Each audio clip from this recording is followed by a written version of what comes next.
Nag-FD si Jen.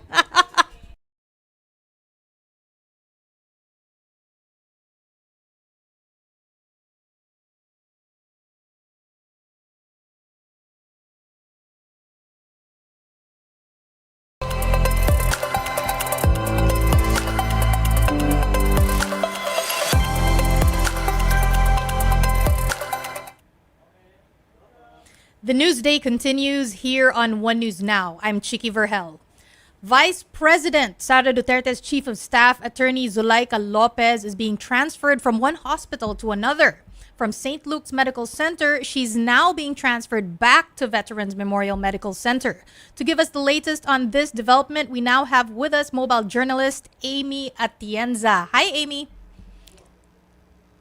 Good Amy, can afternoon, Chiki. So right now we are at the Quezon City, wherein we saw a while ago the transfer of Attorney Lopez from St. Luke's Medical Center to Veterans Memorial Medical Center. yes, Amy. First of all, so that we just have the context, who ordered the transfer specifically? Technically, Chiki, the system was that Attorney Lopez was already cleared out of her medical condition, so the doctors refused to cater some of the medical needs of Attorney Lopez. But then Vice President Sara Duterte said that Attorney Lopez still wanted to have that recovery period, so they transferred Attorney Lopez from St. Luke's to Veterans Memorial Medical Center here in Quezon City. Okay, would you know exactly what the medical condition was or what she was feeling, what her state was? Because before that, I believe she was already at a veterans hospital before being transferred to St. Luke's. So why was she actually asked? Why specifically the return to Veterans Memorial?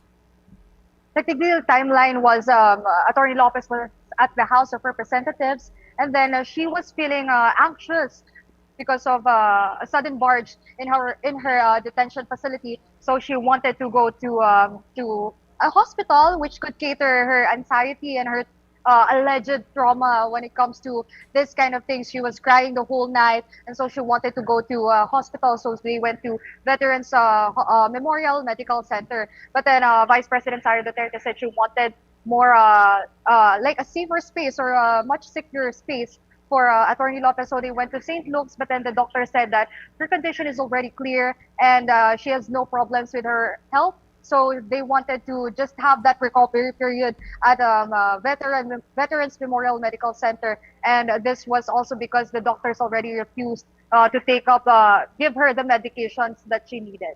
Okay, so is it safe to say that Attorney Zuleika Lopez is now feeling okay? What is the status right now? Because you previously said, or you earlier said, she's in her recovery period. Does this mean she's still feeling kind of ill and will still need a little bit more time to actually feel 100% better? Yes, she really needed the time to feel completely well as you know, coming from an anxiety attack. So she was still feeling nauseous. She had fatigue and headaches coming into the Veterans Memorial Medical Center, and she was also actually assisted by Senator Bato de la Rosa when it comes to going back to the Veterans Memorial Medical Center because she was still feeling a bit unwell, and she was also really scared of people. And that's what Vice President Sara Duterte also said. She was still scared and she was still feeling kind of anxious when it comes to having people around. So Attorney Lopez was just hugging Vice President Sara Duterte the whole time. Okay, so yes, we did see a picture, or at least one picture, that she was hugging Vice President Sara Duterte. So this whole time, Vice President Sara Duterte was actually accompanying Attorney Zuleika Lopez through all the transfers back and forth. Yes, all the transports. And actually, the Philippine National Police is also present during that time to convoy the office of the Vice President on the transfers of the hospital. So Vice President Sara Duterte also stated during that time that she wanted to really accompany Attorney Lopez because Attorney Lopez personally requested for Vice President Sara Duterte to be there for her. And there we can see also that Senator Bato de la Rosa is really there just so she would feel much more secure in this space wherein people and actually supporters were also outside the hospital. So they just really wanted to have that sense of security for Attorney Lopez. Just a very quick follow-up question. So did anybody, since Attorney Lopez actually requested for the presence of VP Sara, did anybody request specifically for the presence of Senator Bato de la Rosa? There was no actual, fact about it, but Senator Bato de la Rosa, I believe, was initiated himself to really assist and help Vice President Sara Duterte, just because also of the condition of Attorney Lopez by this time. Thank you very much for the update. That's mobile journalist Amy Atienza. The Malacanang has released a pronouncement that tags Vice President Sara Duterte's recent statement as an active threat to President Bongbong Marcos. The palace issued this after Duterte said that she contracted an assassin to kill the president amid an alleged plot against her. To give more details, we have with us live mobile journalist Marymon Reyes. Marymon, let's backtrack a bit. What exactly did Vice President Sara Duterte say that triggered this pronouncement from Malacanang? Good afternoon, Chiki. And if I may quote, nagbili na ako, pag namatay ako, huwag ka tumigil hanggang hindi mo mapapatay sila. May kinausap na ako na tao, sinabi ko sa kanya, kapag pinatay ako, patayin mo si Bongbong Marcos, si Liza Araneta, at si Martin Romualdez. No joke, no joke. So this was somehow yung pagbabanta and the warning that was given by Vice President Sara Duterte during a virtual press briefing. And this was a warning to the President of the country, to First Lady, and to the House Speaker. And this was an answer to a question during the virtual briefing or virtual session with the Vice President on what remedies she could give on criminality, corruption, and the possible rise of a people power. And as of now, as we are waiting for this moment, we are yet to hear another statement from the side of Vice President Sara Duterte pertaining to this statement earlier. But if we're going to recall, Attorney Zuleika Lopez was cited for contempt this 6th hearing of the Good Government Panel last November 20. So since then, because of the intellectual dishonesty that she performed during the hearing on the misuse of confidential funds of Duterte as the Vice President and as the former Education Secretary, nasa ngayon yung kustodiya nandito supposedly sa House of Representatives. However, there was a sudden change in plans, especially with the stay of Vice President Sara Duterte here at the House of Representatives. And she was actually planning not to leave as long as Attorney Lopez is here at the facility. But since we saw the order of the House to transfer her detention to the Women's Correctional Facility, a panic attack happened. She was rushed to the Veterans Memorial Medical Center, transferred to St. Luke's, and once again transferred back to the Veterans Memorial Medical Center. We're expecting more to happen, especially that doctors have already reported that Attorney Lopez is now at a stable condition. So we're expecting that by Monday, the supposed hearing of the supposed continuation of the hearing will be presumed and with the presence of Attorney Lopez. Yes. Marymon, let me just go back to the threat. No? So it's a threat against Pangulong Bongbong Marcos, against the First Lady, and also the House Speaker. What were the reactions, if you know of any, of the senators and the congressmen? Yes. Actually, from the side of the Malacanang, according to Executive Secretary Lucas Bersamin, the grave threat was actually given serious attention by the Malacanang, and that is why magiging heightened ang security measures, not only for the President, but also for the other names mentioned by Vice President Sara Duterte. According to Congressman Rodante Marcoleta, he is actually questioning the continuing investigation and hearing of the House Committee on the budget of the Office of the Vice President, and he is expected to show at the Quadcom hearing this Monday. Another one would be former President Rodrigo Duterte's strong critic, former Senator Laila de Lima, and ang tinatawag na nga dito ay isang political drama that would divert the issue referring to the confidential funds. And aside from that, we also heard from Police Brigadier General Nicolas Torre, who also served yung pinaka-transfer order. And nung tinanong din natin siya kung ano na nga ba yung next plans, what are we expecting in the next days to come, he told us, asikasuhin na muna ngayon yung transfer back from St. Luke's Medical Center, and then we will be looking forward kung ano nga ba yung mga susunod na araw na mangyayari. Dahil nga, binalik siya sa Veterans Memorial Medical Center. Pero aside from that, from the side of Vice President Sara Duterte and the other notions from Legal Counsel of Attorney Lopez, wala pa tayo ibang naririnig, Shiki.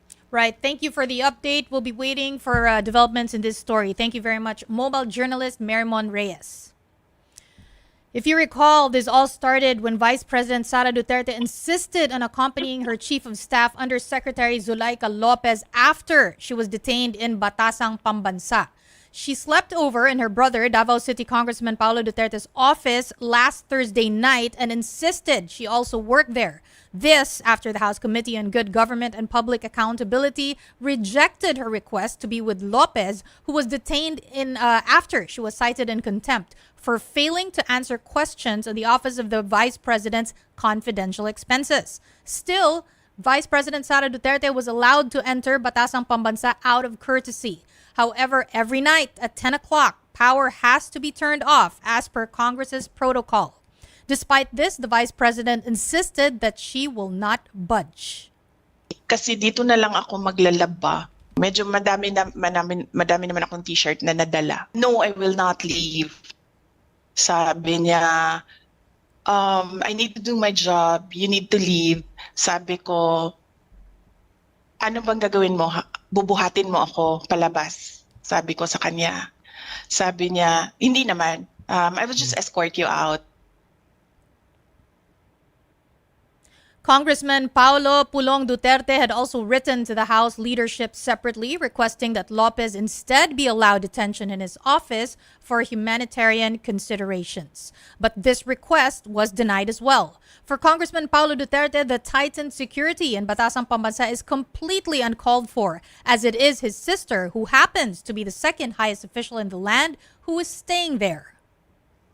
Tingin na sa Vice Presidente ng Pilipinas, kriminal. Kung mamatay yung Vice President dyan sa opisina ko, di wala tayong magawa. Hindi umuwi silang lahat, pauwi nila lahat security.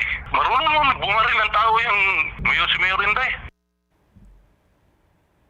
Let's push the discussion further with Attorney Domingo Cayosa, former National President of the Integrated Bar of the Philippines. Hi, Attorney. Good afternoon. Good afternoon, Attorney. Did VP Sara Duterte's action of bringing to the hospital her Chief of Staff while in house detention constitute any breach in protocol? Yes, that was not without that was without the consent or without the knowledge of the persons holding her in custody. Mm-hmm. So, what is your reaction to the pronouncement of Malacanang tagging Vice President Sara Duterte as an active threat to President Bongbong Marcos after she said she contracted an assassin to kill the president? Well, that is true because the Presidential Security Command and all the law enforcement agencies have in their own operational manuals elements or provisions when there are threat against very important officials of our government. So, from reports of media and what was published, she was threatening with death, or she said she had contracted somebody to kill the president, his wife, and the Speaker of the House. So these are all responsibilities of security agencies to protect. So there's an active threat, and the process will unfold. They will verify if this is for real or is it just grandstanding, and they will act accordingly. It's totally within their standard operating procedure to consider this as an active threat. Very clear on your expert opinion on the active threat front. Attorney, could this push forward efforts to unseat or impeach the Vice President? Well, that judgment, of course, it was made publicly. It was not under duress. It's a free act of the Vice President.